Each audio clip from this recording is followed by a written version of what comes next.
Fala pessoal, Shalom no coração, bem-vindos ao nosso devocional.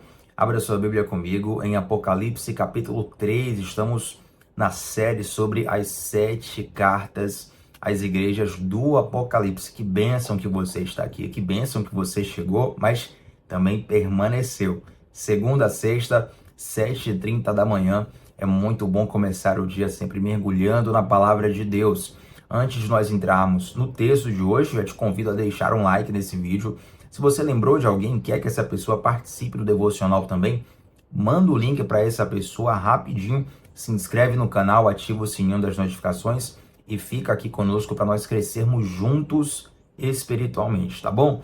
Apocalipse capítulo 3, versículo 1, gente, hoje nós vamos falar da igreja em Sardes. Lembrando que essas 7 igrejas da Ásia, elas recebem o nome das cidades onde elas estão. Então, por exemplo, a igreja de Éfeso, né, foi a primeira cidade que nós falamos. Depois teve a igreja em Esmirna. A terceira cidade foi Pérgamo, de onde vem a palavra pergaminho. E ontem nós falamos sobre a igreja de Tiatira, a quarta cidade. Hoje nós vamos falar da quinta cidade e na semana que vem nós fechamos com mais 2 igrejas aqui nos devocionais. Eu considero sim que essa é uma série, digamos, um pouco mais profunda teologicamente, né? Para você que não tem um costume ali de estudar um pouco mais a teologia dos simbolismos da palavra, provavelmente essa é a semana, né, mais complexa, assim, do nosso devocional, mas eu tenho ficado muito contente no Senhor, porque tenho ouvido os testemunhos e os frutos das pessoas que estão sendo ministradas por Deus aqui no devocional. Então espero muito que o Senhor Deus te abençoe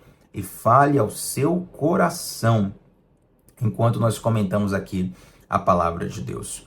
Gente, capítulo 3 de Apocalipse, versículo 1 diz assim: Ao anjo da igreja em Sardes, escreva: Estas são as palavras daquele que tem os 7 Espíritos de Deus e as 7 estrelas. Conheço as suas obras, você tem fama de estar vivo, mas está morto.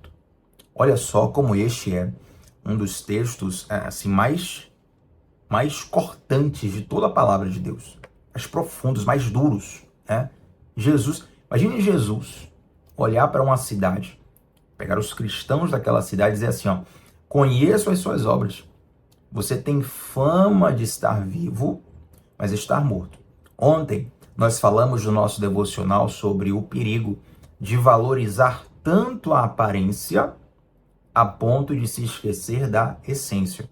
E hoje a palavra de Deus nos alerta sobre nós termos a fama de estarmos vivos, porém estarmos mortos por dentro, né? É a diferença entre ter uma fama de cristão e ter uma vida de cristão.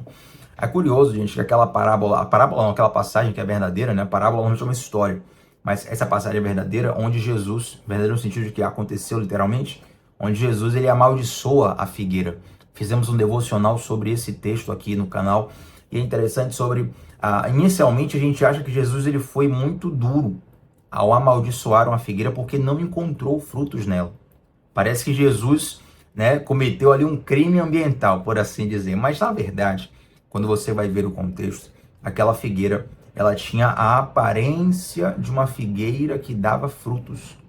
A folhagem dela, a estética dela, era toda de uma figueira que dava frutos. Inclusive, por isso que Jesus vai lá, quando sente fome, procura um figo nessa figueira.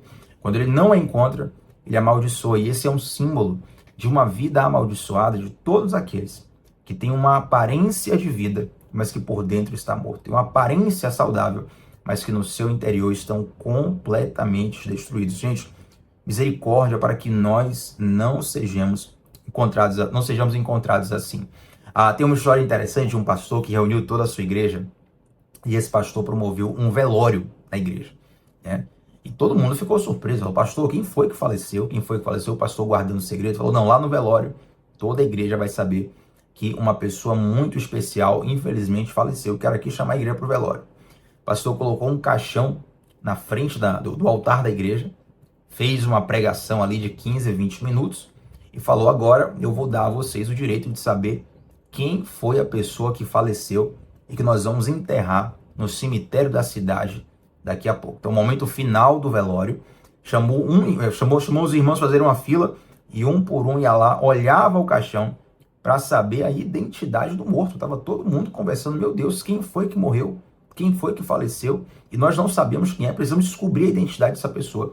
E aí, quando o caixão foi aberto e um por um ia olhar o caixão, a pessoa saía dali muito emocionada, chorando. Uns não apenas choravam, mas também se ajoelhavam ali, já clamavam misericórdia a Deus. E ao decorrer do tempo, as pessoas da fila iam vendo aquela reação e ficando mais curiosas ainda. Quem é que está nesse caixão que desperta tanta emoção de todos aqueles que olham para dentro do caixão? E qual não era a surpresa quando o pastor colocou um espelho dentro do caixão? Então todas as pessoas que ali olhavam para dentro do caixão, elas viam seu próprio rosto e eram confrontadas. Na verdade, aquela era uma ministração daquele pastor sobre a morte espiritual. Olha como é interessante isso, gente. Nós nos preocupamos mais com a morte física do que com a morte espiritual. Só que a morte física, ela é algo passageiro. Nós viveremos eternamente, ou na glória eterna, ou na condenação eterna.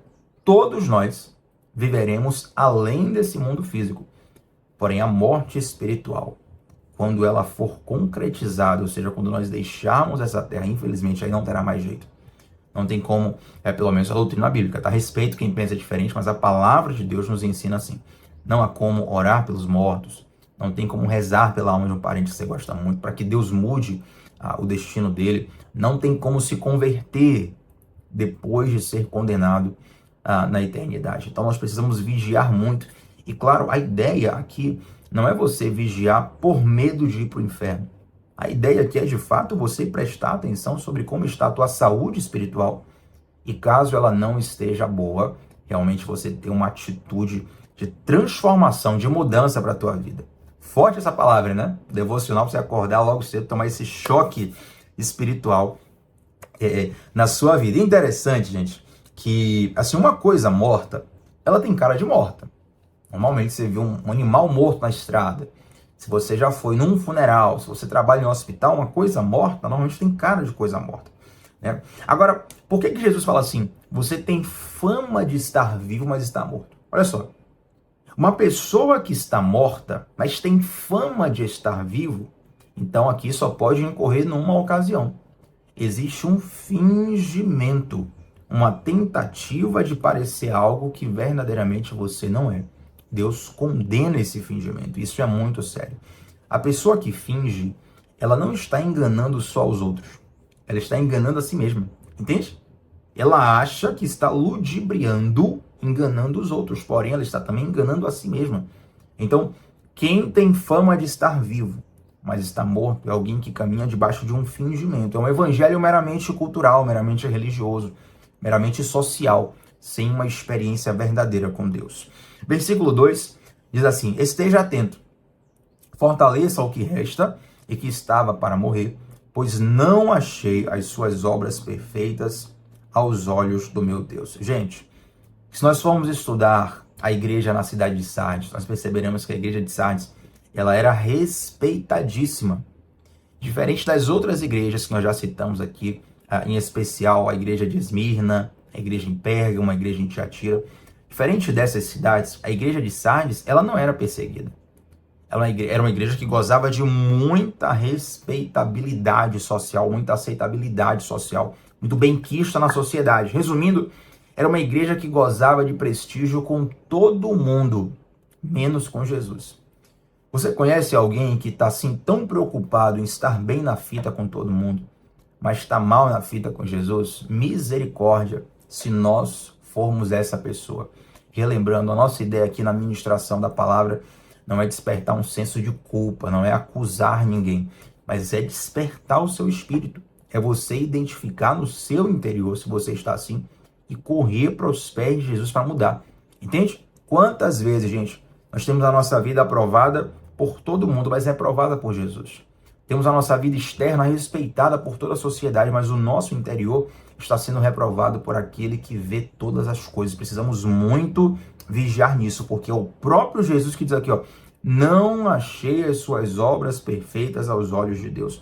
Então, se Deus for avaliar a nossa vida, a nossa caminhada, como ele avaliaria? É claro que todos nós somos falhos, todos nós somos pecadores, mas será que o nosso coração está em Deus? É algo a se perguntar e refletir com muita seriedade. Versículo 3, lembre-se, portanto, do que você recebeu e ouviu. Obedeça e arrependa-se. Mas se você não estiver atento, eu virei como um ladrão e você não saberá a hora que virei contra você. Olha que interessante, eu quero trazer uma curiosidade aqui da igreja de Sardes, porque Jesus fala para a igreja se arrepender. Se a igreja não se arrependesse, Jesus viria como se fosse um ladrão, no sentido de vir de surpresa, né? A igreja seria pega de surpresa ali por um juízo de Deus.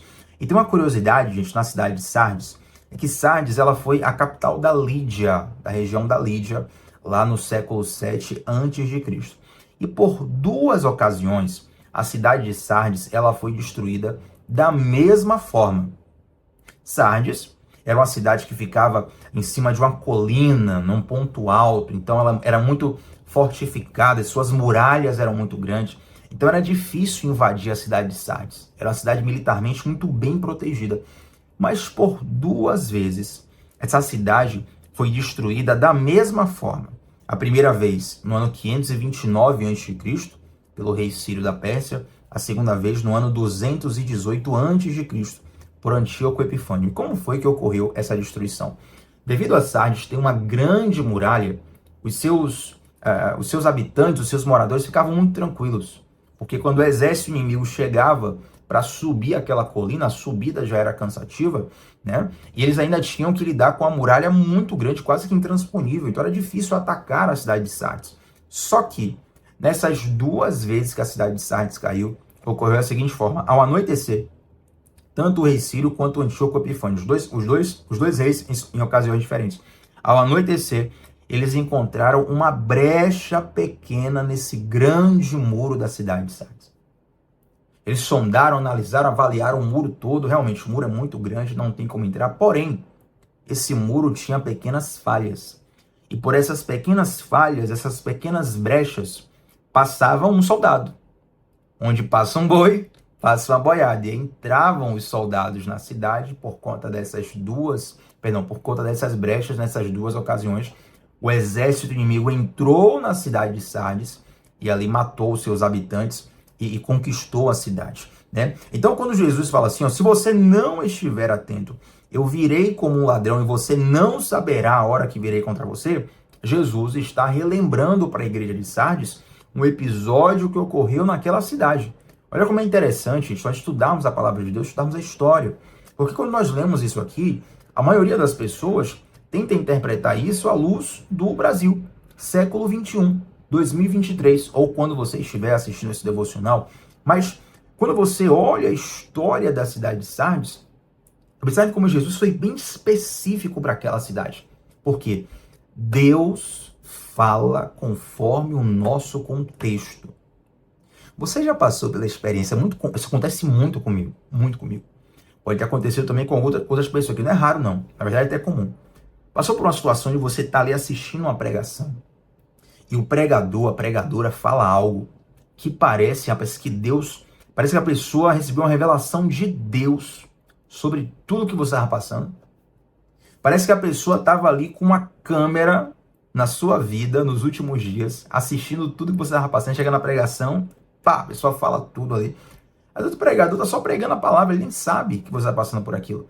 Mas através daquela pregação, Deus ele fala de um modo direto, aquela palavra que você fala, não, isso aqui foi comigo. A igreja toda ouviu, mas essa palavra aqui foi direta para mim. Eu recebo muito esse feedback ao final das pregações, né? Alguém chega assim e fala, Thiago, essa palavra foi toda para mim hoje. Porque Deus fala conforme o nosso contexto, para que nós possamos entender. E por que Deus faz isso? Porque é essencial que nós venhamos entender para poder obedecer, entende? Deus traz clareza ao teu coração. Então você está aqui no devocional, todos os dias pela manhã. Deus está falando contigo para quê? Para que o seu coração, para que no seu coração a direção do Senhor seja clara e você possa seguir aquilo que Ele está falando. Aqui nos comentários, inclusive, eu quero muito que você sempre comente em todos os devocionais aqui, seja um amém, seja uma observação sobre o nosso devocional. É muito bem-vindo o seu comentário em todos os devocionais. E é muito comum, aqui nos comentários, toda a honra e toda a glória é sempre dada a Deus. As pessoas falaram assim, olha, Thiago, eu gosto do seu devocional porque é fácil de entender. Você explica de uma forma didática, muito simples. Isso me abençoa muito. Porém, toda a honra e toda a glória seja dada a Deus. Muitas vezes não tem a ver com a didática humana, com a técnica humana. Tem a ver com o fato de Deus falar tão claramente contigo que você, uau, nunca foi tão claro para mim. Não é a qualidade de quem está falando. É o Espírito de Deus que está falando claramente ao seu coração. E quanto mais claro Deus é no seu coração, mais urgente é aquela direção para seguir. Entende? Como se você ligasse para alguém assim e falasse, ó, faz isso agora. Você não pode demorar muito falando, porque você precisa que a pessoa obedeça naquela hora. Então, quando Deus fala com clareza no teu coração, é sinal de que aquilo é urgente para você observar e obedecer à voz de Deus. Então, note que Jesus está chamando a atenção da igreja em Sardes no contexto em que ela vive. Verso 4, nós vamos aqui ler até o 6, gente, já passando aqui para a parte final do nosso devocional. Olha o que diz. No entanto, você tem aí em Sardes uns poucos que não contaminaram as suas vestes. Eles andarão comigo vestidos de branco, pois são dignos. Maravilha, gente. Olha que interessante. A igreja de Sardes recebe muitas críticas do próprio Jesus, recebe muitos conselhos de conserto do próprio Jesus. Mas esse mesmo Jesus, ele fala assim, ó, no entanto, tem aí em Sardes alguns que não contaminaram as suas vestes. Sabe o que isso nos ensina? É que é plenamente possível viver em santidade mesmo no mundo corrupto. É engraçado que tem algumas pessoas que falam assim, Thiago, eu gosto de Jesus, mas eu não quero ir para a igreja, porque na igreja só tem hipócrita, na igreja só tem isso, na igreja só tem aquilo, na igreja só tem aquilo outro. E na verdade, se você for quem está vivendo num lugar onde não tem ninguém perfeito, ou perdão, onde não tem ninguém falho, onde todo mundo é perfeito, você não vai conseguir viver em nenhum lugar na face da terra. Você não é perfeito, sua família não é perfeita, seu trabalho não é perfeito, ninguém é perfeito. E o fato das pessoas viverem uma vida reprovável não significa que é impossível você viver uma vida aprovada. Entende? Gente, eu não posso chegar numa academia musculação, não posso chegar lá e dizer assim, olha, eu não gosto dessa academia porque nessa academia tem um monte de gente que é fora de forma. Pelo amor de Deus, não faz sentido isso. Na verdade, o fato da pessoa estar fora de forma e estar lá, mostra que ela reconhece que está precisando né, melhorar. Você concorda comigo, gente? Então, esse discurso de amar Jesus, mas odiar a igreja, é profundamente satânico. Profundamente satânico. Porque na palavra de Deus não existe exceção ao fato de que nós precisamos caminhar como um corpo, submetidos à direção do cabeça que é Cristo. Eu estou com minhas duas mãos aqui. Imagine que uma mão sofra um corte, ou sofreu um ferimento. Já pensou a outra mão falar assim, não quero andar com a outra mão porque a outra mão está ferida. Não faz sentido. Aí eu teria que cortar as duas mãos fora. Que é isso?